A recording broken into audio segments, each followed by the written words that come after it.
Hello. Before we start, make sure to subscribe to this channel and hit the notification bell to receive updates when we upload new videos. Watch the video until the end to see the interior shots, exterior shots, and the full review.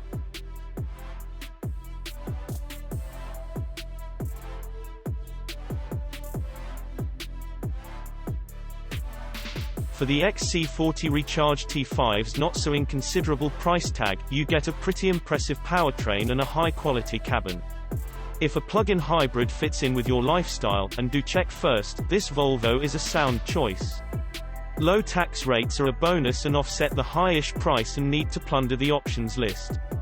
With its new XC40 Recharge T5, Volvo has completed a feat that many rival manufacturers are still some way off accomplishing. Until now, Volvo's baby SUV was the only car in the Swedish firm's stable without a plug-in hybrid powertrain. But with this newcomer in UK dealerships, any Volvo you desire can be bought with a plug socket and electric assistance. It doesn't stop here, either. A pure electric version of the XC40, with some serious punch and performance figures, is also in the pipeline. But in the case of the XC40 Recharge T5, the recharge bit of the name replacing the twin-engine branding used on older plug-in Volvos, you get a 1.5-litre 3-cylinder, turbocharged petrol engine working alongside an electric motor and 10.7 kilowatt-hours of batteries.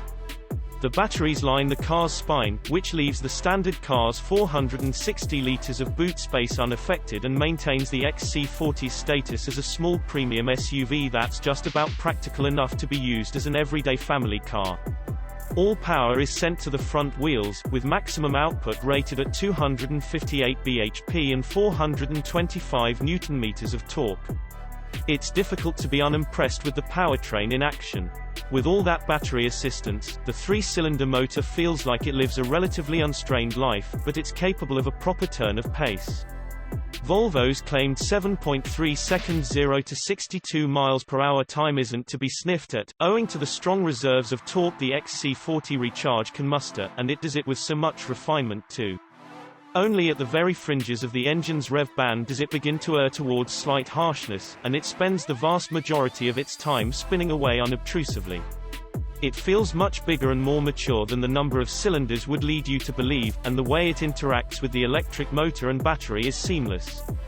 Start the car, and it defaults to hybrid mode, swapping between and combining the two power sources with an almost undetectable management of all the signals your right foot sends through the pedal.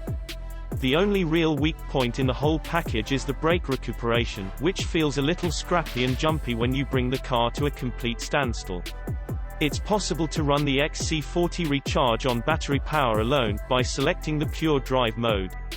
The Swedes claim that, on a full charge, you'll run out of power after 28 miles. But in the real world, you're only likely to squeeze out about 20 miles. As in many plug-in hybrids, going past the click-down point on the throttle brings the engine into play. A swipe to the left on the sharp-looking, standard-fit 9-inch central touchscreen display unearths settings for saving and recharging the battery using the engine while on the move, handy if a charging point isn't nearby and you know you'll need some more electricity later on in your journey. Keep the battery pack topped up. A full charge takes about 3 hours via the £50 optional 3.5 kW Type 2 charger, and Volvo claims you'll be able to manage 119 mpg. However, underneath the electric veneer is a small engine lugging a lot of weight, 1,800 kg to be precise. Rely on engine power alone and you won't get anywhere near that figure, and if you're a private buyer unlikely to plug in regularly, a less expensive, pure petrol XC40 will remain a better buy. But a benefit-in-kind tax rate of 16% bodes well for company car buyers. Elsewhere, the car's weight means that there's a fair bit of body roll, and the steering remains imprecise. So in spite of the healthy amount of power and the added responsiveness and steering weight injected when you put the car into power mode, there's little fun to be had with the XC40 Recharge. Instead, it's a cruiser pure and simple. Suspension tweaks to cope with the additional weight mean the ride is a little bit firmer, but it still ranks as one of the more comfortable posh small SUVs. The XC40 is no longer the newest kid on the block, of course, but it still feels fresh enough to cut it with some of the more recent releases in this ultra-competitive class. A few of the interior materials aren't quite as nice to the touch as you'll find elsewhere for this kind of cash, but build quality is strong, and this still feels like a thoroughly box-fresh design. The Recharge is a welcome addition to the pack, but it's expensive, and not the clear-cut pick of the range. Standard equipment isn't staggering either, given the money Volvo is asking.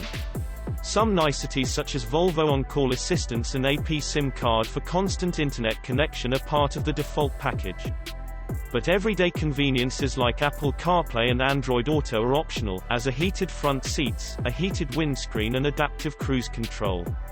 To get the car you really want, you'll need to stick a couple of option packs on top of the £40,000 plus list price.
Thank you for watching, and don't forget to like, subscribe, and share this video. Subscribe to Auto TV.